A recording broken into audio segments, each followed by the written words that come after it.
Lately, you might have noticed something strange online. Out of nowhere, the same face keeps showing up. Two beady eyes on a bent piece of metal. That's right, Clippy is back. For those who never experienced the dial-up era, Clippy was Microsoft's virtual assistant in the late 90s and early 2000s. His job? Pop up in the middle of whatever you were doing and offer to help, usually in the least helpful way possible. We got annoyed, Microsoft retired him, and Clippy faded into internet history. But now, decades later, he's suddenly everywhere again. Why? It's not nostalgia. It's a protest. This is Louis Rossmann, a well-known voice in the Right to Repair movement. Recently, he asked his viewers to change their profile picture to Clippy.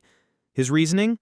Clippy might have been irritating, but he wasn't spying on you, selling your data, or locking your software behind a subscription. Today's tech, on the other hand, tracks nearly everything: what you search, how you type, even when you're feeling down, to target you with ads or control what you can and can't do with the devices you own. The Clippy avatar has become a symbol, a small, harmless way to say, we remember when software worked for us, not against us. So if you see Clippy on someone's profile, they're not just being quirky, they're quietly making a statement about the direction tech has taken, and that maybe it's time for change. What do you think? Would you join the Clippy protest? Share your thoughts in the comments, and if you enjoyed this video, give it a like and subscribe for more stories like this. Thanks for watching, and I'll see you in the next one.